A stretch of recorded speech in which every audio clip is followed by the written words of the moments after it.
Tenth के अंदर आ गए। ये जो क्लास टेंथ है ना, ये तुम्हारी लाइफ की सबसे मुश्किल क्लास होगी। इसके अंदर मार्क्स लाना ना बहुत ज्यादा मुश्किल है। तुम्हें बहुत घंटों बैठ के पढ़ाई करनी पड़ेगी, लेकिन फिर भी तुम्हारे अच्छे मार्क्स तो बिल्कुल नहीं आने वाले। अगर ऐसा कोई भी तुमसे कह रहा है ना, तो उसकी बात पे 1% भी विश्वास मत करना, क्योंकि जो क्लास टेंथ है ना, तुम्हारी लाइफ की सबसे प्यारी, सबसे बेहतरीन क्लास होगी। और इस क्लास के अंदर जो भी तुमने ड्रीम देखा है ना, 95 98% तुम बहुत इजीली लेकर आओगे। लेकिन उस चीज को अचीव करने के लिए ना, तुम्हें कुछ गलतियों को अवॉइड करना पड़ेगा, कुछ मिस्टेक्स को अवॉइड करना पड़ेगा। आज मैं एक ऐसी स्ट्रैटेजी दूंगा ना, जिससे कि तुम्हें यह पता चल जाएगा कि क्लास 10 के अंदर कौन कौन सी गलतियां तुम्हें नहीं करनी है, और आखिर पढ़ना कहां से है, कैसे पढ़ना है, टाइम टेबल क्या बनाना है, सब कुछ एक स्ट्रैटेजी वीडियो के अंदर। तो हाय एवरीवन, मैं हूं आप सभी का अपना प्रशांत भैया। देखो, बहुत सारे ऐसे स्टूडेंट्स हैं जो कि मुझे पहली बार देख रहे होंगे। अभी अभी तुम क्लास 10th के अंदर आए हो। अपना इंट्रोडक्शन दे देता हूं, मेरा नाम प्रशांत किराड़ है, लेकिन प्यार से मुझे प्रशांत सर नहीं बोलते, प्रशांत भैया बोलते हैं। पता है क्यों? क्योंकि ना, इस क्लास के अंदर, इस क्लास 10th के अंदर मैं तुम्हारा हाथ पकड़ूंगा एक बड़े भाई की तरह, और अंतिम तक, जब तक तुम्हारे बोर्ड एग्जाम नहीं हो जाते क्लास 10th के, तब तक ये हाथ छोड़ूंगा नहीं। और इस पूरी जर्नी के अंदर मैं तुम्हें एक एक स्ट्रैटेजी, एक एक मोटिवेशन, जब जब तुम नीचे गिरोगे ना, तुम पीछे मुड़ के देखोगे तो प्रशांत भैया तेरे साथ खड़े होंगे। अगर कोई सीनियर इस वीडियो को देख रहा है तो कमेंट के अंदर अपने जूनियर को बता भी सकता है कि प्रशांत भैया ने शुरू में वादा करा था, और वो वादा लास्ट तक निभाया। और ये मैं अब अगले बैच, जो कि तुम अभी आए हो क्लास 10th के अंदर, तुम्हारे साथ भी करने वाला हूं। तो आज हम बात कर रहे हैं क्या क्या गलतियां नहीं करनी है और क्लास 10th कैसे स्टार्ट करनी है। तो उसी चीज को समझाने के लिए एक सिंपल सी स्टोरी समझना। एक बार ना, दो स्टूडेंट हुआ करते थे, चिंटू लाल और मिंटू लाल। दोनों ही एक जैसे थे। दोनों की क्लास 9th के अंदर उतनी अच्छी परसेंटेज नहीं आई थी, दोनों की 60-70% आई थी। लेकिन अगर आप इन दोनों में डिफरेंस देखोगे, तो ये जो मिंटू लाल है, ये 3 से 4 घंटे पढ़ा करता था, और ये जो चिंटू लाल है 6-6 घंटे पढ़ा करता था। मतलब ये ज्यादा पढ़ रहा था। इन दोनों की स्कूल सेम थी, ये दोनों सेम किताबों से पढ़ते थे। लेकिन जब फाइनल स्कोर आया ना, जब क्लास 10th के बोर्ड का रिजल्ट आया, तो ये जो चिंटू लाल था, इसका रिजल्ट कम रह गया 65%, और ये जो मिंटू लाल था, जो कि कम पढ़ा करता था, इसका रिजल्ट आ गया 95%। तो आखिर इसने ऐसा क्या अलग करा? कुछ अलग नहीं करा, इसने बस कुछ गलतियों को अवॉइड करा। वो गलतियां जो कि इस चिंटू लाल ने करी थी, और वो गलतियां जो कि तुम्हें नहीं करनी है। तो वही 5 गलतियां एक एक करके स्टार्ट करते हैं, डिटेल में बताता हूं।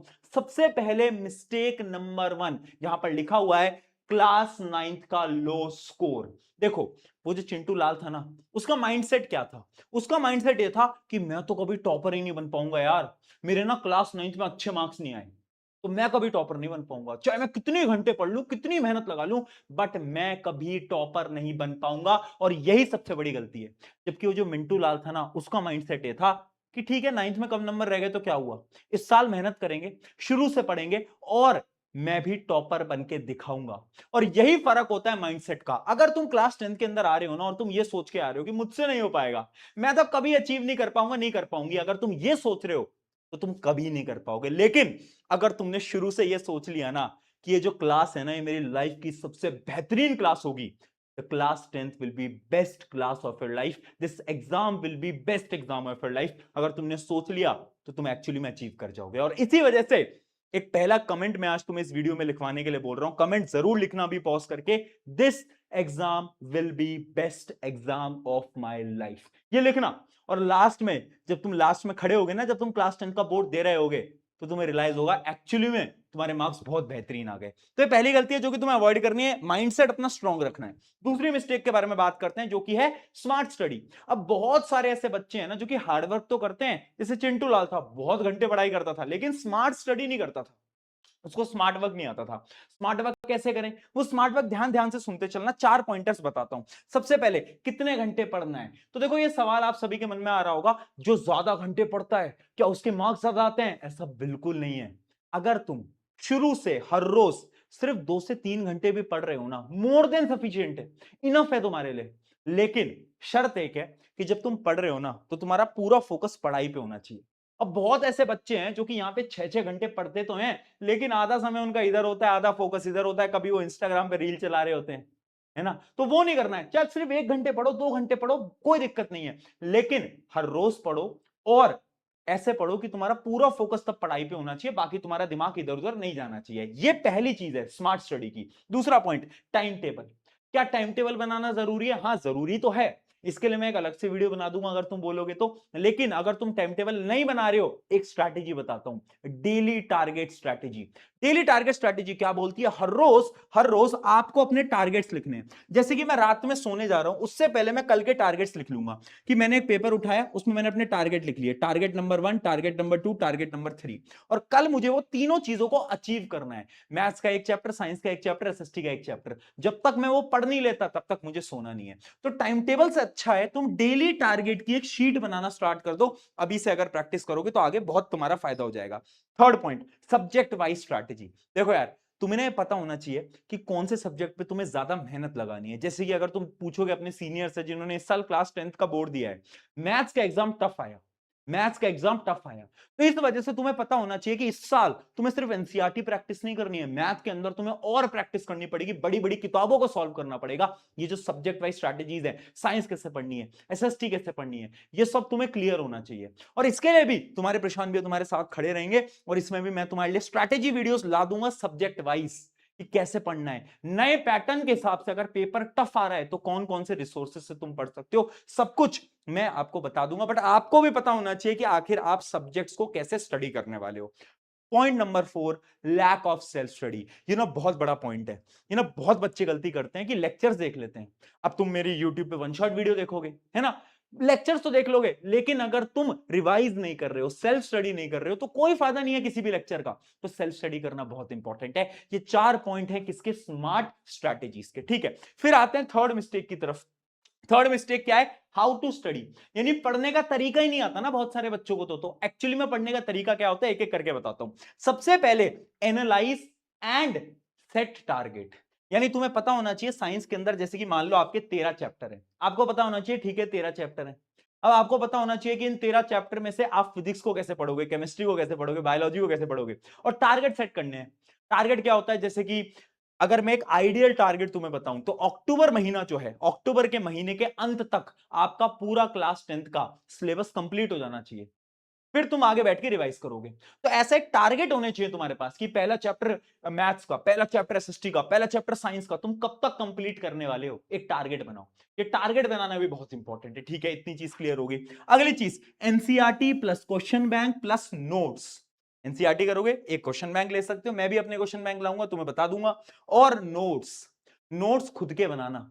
देखो यार, अभी ना हम साल की शुरुआत में, जब एग्जाम में 10-15 दिन होते हैं ना, तब दूसरों के नोट से काम चल जाता है।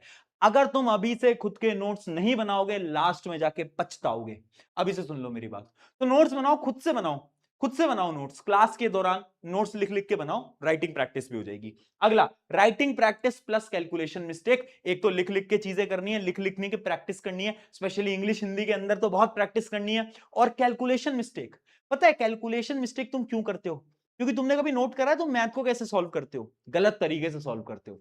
तुम क्या करते हो? तुम क्वेश्चन देखते हो, फिर सोचते हो कि अच्छा इस क्वेश्चन में ये करना है, ये करना है, ये करना है, ये करना है, और फिर तुम छोड़ देते हो। यानी तुम पूरी कैलकुलेशन नहीं करते, तुम आधा क्वेश्चन छोड़ देते हो। क्या तुम ऐसा करते हो? अगर तुम ऐसा कर रहे हो तो गलत तरीका है। जब भी एक मैथ के क्वेश्चन को सॉल्व कर रहे हो ना, तो पूरी कैलकुलेशन करो, एंड तक, एकदम एंड तक आंसर निकालो। अगर ये करोगे तो तुम्हारी कैलकुलेशन की गलतियां खत्म हो जाएंगी। ठीक है, ये आपकी एक मिस्टेक थी जो कि तुम्हें अवॉइड करनी है। आगे बढ़ते हैं। अगली मिस्टेक क्या है? सी रूल।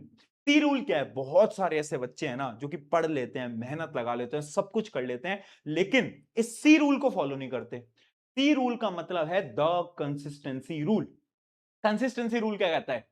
आप चाहे कम पढ़ो, मैं कह रहा हूं अरे 1 घंटे 2 घंटे पढ़ लो हर रोज, इतना तो कर सकते हो, 1 घंटा तो निकाल सकते हो ना हर रोज, लेकिन वो हर रोज निकालना पड़ेगा। अब बहुत आएंगे तुम्हारे मामा की शादी, चाचा की शादी, सब कुछ आएगा, लेकिन अगर तुम आधा 1 घंटा हर रोज निकाल लेते हो, चलो अगर एक दिन नहीं भी पढ़ पाते तो अगले घंटे फिर 2 घंटे पढ़ना पड़ेगा, अगले दिन 2 घंटे 3 घंटे पढ़ना पड़ेगा। यानी पढ़ना हर रोज है। ये होता है सी रूल, कंसिस्टेंसी रूल। अगर तुमने कंसिस्टेंसी बना ली ना खुद के अंदर, मैं गारंटी से बोल रहा हूं ये क्लास तुम्हारे जीवन की सबसे बेहतरीन क्लास जाएगी। और मुश्किल नहीं है, डरना नहीं है, बिल्कुल भी घबराना नहीं है। ठीक है भाई, आगे बढ़ते हैं। अगला पॉइंट है फॉलो लेस टीचर। ये फिफ्थ एंड लास्ट मिस्टेक है जो कि हर एक बच्चा करता है। देखो होता क्या है ना, तुम YouTube पे जाओगे, बहुत सारे टीचर मिलेंगे, सब टीचर अच्छे हैं। अब तुम बोलोगे कि यार प्रशांत भैया आपसे साइंस पढ़ लेता हूं, फिर उसके बाद तुम किसी और टीचर के पास जाओगे, फिर किसी और पे, फिर किसी और पे, इससे तुम्हारा टाइम वेस्ट होता है।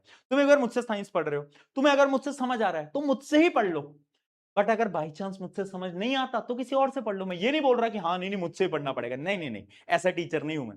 अगर मुझसे समझ आए, एक बार लेक्चर देखना, समझ आ जाता है, पूरी वन शॉट बना रखी है, अगर समझ आता है देखो लेक्चर्स, पर फिर एक ही टीचर को फॉलो करना। सिमिलरली मैथ के लिए, एसएसटी के लिए एक teacher, one and only teacher, बाकी अपने सीनियर से पूछ लेना, वो तुम्हें रिकमेंड कर देंगे। ठीक है, तो एक ही टीचर फॉलो करना है, सबसे इंपॉर्टेंट। ज्यादा टीचर्स को फॉलो करोगे तो टाइम वेस्ट होगा। ये कुछ 5 मिस्टेक थी। अब कुछ फाइनल 1 to 1 टिप दे देता हूं, तुम्हारे बड़े भैया होने के नाते तुम्हें कुछ फाइनल टिप्स देके जा रहा हूं, बहुत इंपॉर्टेंट है, ध्यान से सुनना। टिप नंबर 1, इंजॉय करो, वेरी इंपॉर्टेंट। शायद ना मैं पहला टीचर हूं जो कि ये बोल रहा है कि क्लास 10th में फुल एंजॉय करो। शायद किसी के पेरेंट्स देख के ऑफेंड हो जाएं कि ये कैसे टीचर है, ये कैसे मास्टर है, बोल रहे हैं एंजॉय करो। हाँ, एंजॉय करो। ये क्लास ना वापस नहीं आएगी, ये दोस्ती वापस नहीं आएगी, तो इस क्लास में एंजॉय करना बहुत इंपॉर्टेंट है। एक चीज याद रखो, एंजॉय से मेरा मतलब है दोस्तों के साथ क्रिकेट खेलने जाओ, फुटबॉल खेलने जाओ। एंजॉय से मेरा ये मतलब नहीं है कि तुम फोन के गेमिंग्स पे लगे हुए हो, वो वाला एंजॉयमेंट नहीं है।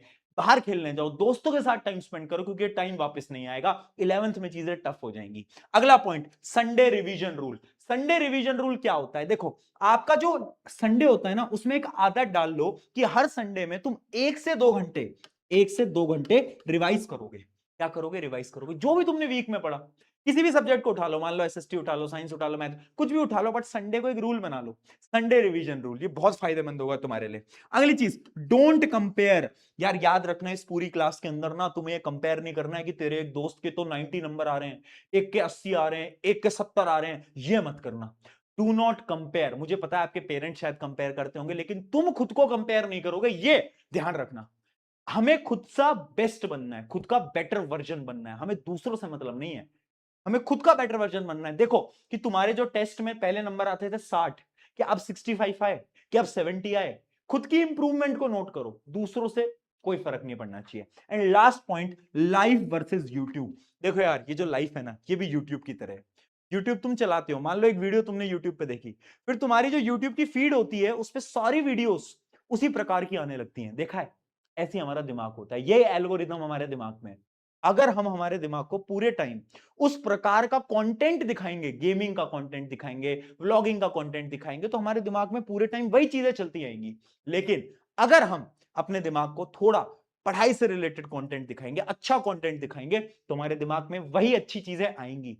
इस वजह से इस पूरी जर्नी में ना, ये जो तुम यूट्यूब देखते हो, इसको देखो, बिल्कुल देखो, बट अच्छी वीडियोस देखो, वो वीडियोस देखो जिनसे कि तुम्हें कुछ सीखने को मिल रहा हो।